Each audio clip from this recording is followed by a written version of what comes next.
നമസ്കാരം, എല്ലാവർക്കും മലയാളി വാർത്തയിലേക്ക് സ്വാഗതം.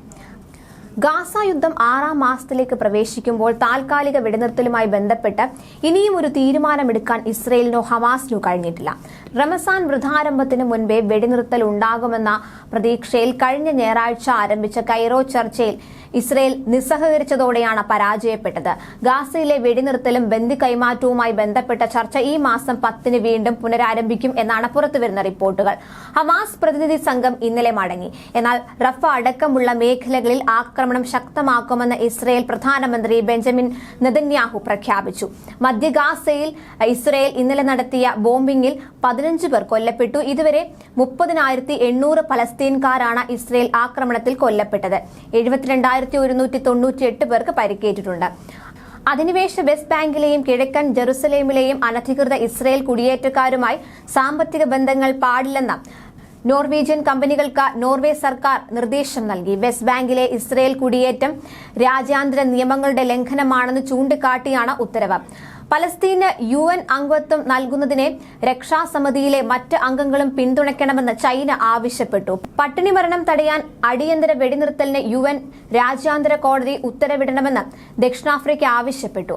അതേസമയം 5 മാസം പിന്നിടുന്ന യുദ്ധത്തിൽ 75% ജനങ്ങളും വീട് വിട്ട് പലായനം ചെയ്ത ഗാസയിൽ മുഴുപട്ടിണിയാണ്. അടിസ്ഥാന സൗകര്യങ്ങൾ തകർന്നടിഞ്ഞ അവിടേക്ക് സൗജന്യ ഭക്ഷണവും മരുന്നും എത്തിക്കുന്ന UN ഏജൻസികളെ ഇസ്രയേൽ സൈന്യം തടയുന്നത് സ്ഥിതി ഗുരുതരമാക്കുന്നു. ജോർദാനുമായി ചേർന്ന് US ഇന്നലെ ഗാസയിൽ സൗജന്യ ഭക്ഷണ പൊതികൾ ആകാശത്തു നിന്ന് ഇട്ടുകൊടുത്തു. ഇത് 3ാം വട്ടമാണ് ഭക്ഷണപ്പൊതി വിതരണം. ഗാസയിൽ വെടിനിർത്തൽ ഉണ്ടാകുമെന്ന പ്രതീക്ഷ മങ്ങുന്നതിനിടെ ഐക്യരാഷ്ട്ര സംഘടനാ ഏജൻസികളുടെ ഭക്ഷണ വിതരണം ഇസ്രയേൽ തടയുന്ന സാഹചര്യവുമുണ്ട്. UN കീഴിലുള്ള വേൾഡ് ഫുഡ് പ്രോഗ്രാമിന്റെ ഭക്ഷണ വണ്ടികളാണ് വടക്കൻ ഗാസയിൽ പ്രവേശിക്കുന്നത് സൈന്യം തടഞ്ഞത്. പട്ടിണി മരണം തടയാൻ വടക്കൻ ഗാസയിലേക്ക് റോഡ് മാർഗം പ്രവേശനം അനുവദിക്കണമെന്ന് UN ആവശ്യപ്പെട്ടിട്ടുണ്ട്. അടിയന്തര സഹായം എത്തിക്കണമെന്ന് ലോകാരോഗ്യ സംഘടനയും ആവശ്യപ്പെട്ടു. വടക്കൻ ഗാസയിൽ കുട്ടികൾ പട്ടിണി മൂലം മരിക്കുന്നതായി ലോകാരോഗ്യ സംഘടന അറിയിച്ചിട്ടുണ്ട്. ഭക്ഷണത്തിന്റെ അഭാവം 10 കുട്ടികളുടെ മരണത്തിനും ഗുരുതരമായ പോഷകാഹാരക്കുറവിനും കാരണമായി എന്ന് WHO മേധാവി Tedros Adhanom Ghebreyesus social media പോസ്റ്റിൽ കുറിച്ചു.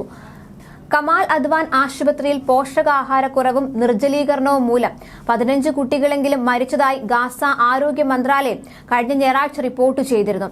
ഗാസ മുനമ്പിൽ 5,76,000 പേരെങ്കിലും ജനസംഖ്യയുടെ 1/4 ഭക്ഷ്യ അരക്ഷിതാവസ്ഥയുടെ വിനാശകരമായ തലങ്ങൾ അഭിമുഖീകരിക്കുന്നുവെന്നും വടക്ക് 2 വയസ്സിന് താഴെയുള്ള 6 കുട്ടികളിൽ ഒരാൾ കടുത്ത പോഷകാഹാരക്കുറവ് അനുഭവിക്കുന്നുണ്ടെന്നും ഒരു മുതിർന്ന UN ഉദ്യോഗസ്ഥൻ വ്യക്തമാക്കിയിരുന്നു.